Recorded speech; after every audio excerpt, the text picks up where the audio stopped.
कायद आज़म मोहम्मद अली जनाह 25 दिसंबर 1876 को कराची में पैदा हुए। इनका नाम मोहम्मद अली रखा गया। इनके वालिद का नाम पूंजा जनाह था और इनका पेशा तिजारत था और आपका ख़ानदान जनाह कहलाता था। चूँकि उस वक़्त शिया सुन्नी वगैरह पैदा होने की सहूलत मौजूद ना थी, लिहाजा वो मुसलमान कहलाए। अगरचे उनकी वफ़ात के बाद खासे लोगों ने उनको ये सहूलत वहम पहुँचाने की कोशिश की, लेकिन अभी तक उनको ज़्यादातर मुसलमान ही गिना जाता है। कायद आज़म बचपन ही से काफ़ी ज़हीन थे। 6 साल की उम्र में मोहम्मद अली जनाह को स्कूल दाखिल करवा दिया गया। उन्होंने मैट्रिक मिशन हाई स्कूल से हासिल किया और उस वक़्त उनकी उम्र 16 साल थी। मैट्रिक पास करने के बाद उनके वालिद ने आला तालीम हासिल करने के लिए उन्हें इंग्लिस्तान भेज दिया।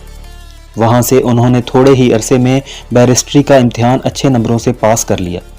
जब कायद आज़म इंग्लिस्तान में थे तब उनके घरेलू हालात ख़राब होना शुरू हो गए। उनके वालिद का इंतकाल हो गया और उनके वालिद को तिजारती कारोबार में भी बहुत नुकसान हुआ। उनकी माली हालत बहुत ख़राब हो गई, लेकिन कायद आज़म ने वापस आकर उन हालात का हिम्मत से और हौसले से मुकाबला किया। कुछ अरसे के बाद उनके माली हालात बेहतर होना शुरू हो गए। कायद आज़म ने इंग्लिस्तान के ज़माना तालब इल्मी से ही सियासत में दिलचस्पी लेना शुरू कर दी थी। वतन वापस आकर वो कांग्रेस में शामिल हो गए। यहाँ भी उन्होंने अपनी काबिलियत का लोहा मनवाया। उनकी जुर्रत और बेबाकी के एतराफ़ के तौर अहले बम्बई ने जनाह हाल तामीर करवाया। कायद आज़म मोहम्मद अली जनाह बेमिसाल खसूसियत के हामिल थे। यही वजह थी कि वो अपने मकसद क़याम पाकिस्तान पर डटे रहे।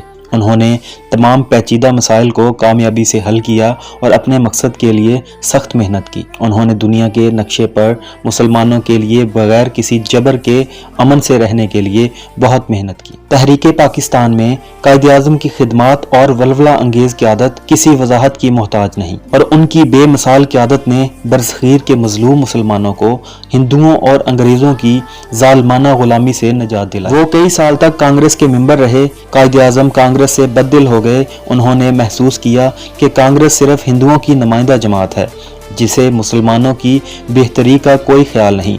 चुनांचे वो मुस्लिम लीग में शामिल हो गए और उनके सदर बन गए। कायद आज़म की वल्वला अंगेज़ क़यादत की वजह से मुस्लिम लीग ही मुसलमानों की मजबूत तरीन सियासी जमात बन गई। कायद आज़म ने हिंदुस्तान के मुसलमानों के लिए एक अलग आज़ाद मुल्क बनाने का मुतालबा शुरू कर दिया। मुसलमानों को अंग्रेज़ों और हिंदुओं की गुलामी से आज़ाद करवाने के लिए कायद आज़म ने अनथक कोशिशें की। अंग्रेज़ों और हिंदुओं ने ज़बरदस्त मुखालफत की, लेकिन इन्होंने हिम्मत ना हारी और अपने मकसद पर डटे रहे। आखिरकार कायद आज़म अपने मकसद में कामयाब हो गए और 14 अगस्त 1947 को मुसलमानों के लिए एक अलग आज़ाद वतन पाकिस्तान वजूद में आ गया। मोहम्मद अली जनाह पहले कामयाब वकील थे, मगर उन्होंने बम्बई के मुसलमानों की जानब से एक इलेक्शन लड़कर वो तरबियत हासिल की जो तहरीक पाकिस्तान में उनके काम आई। आज़ादी के बाद कायद आज़म पाकिस्तान के पहले गवर्नर जनरल बन गए। उन्होंने पाकिस्तान को मजबूत बनाने के लिए दिन रात मेहनत की। काम की ज्यादती की वजह से उनकी सेहत खराब हो गई। डॉक्टरों ने उन्हें आराम का मशवरा दिया, लेकिन पाकिस्तान के इस्तेहकाम की खातिर उन्होंने अपनी सेहत की जरा भी परवाह न की। बीमारी की हालत में कायद आज़म लगातार मेहनत करते रहे, जिसके नतीजे में कायद आज़म की तबीयत मजीद बिगड़ गई और वो 11 सितंबर 1948 को वफात पा गए।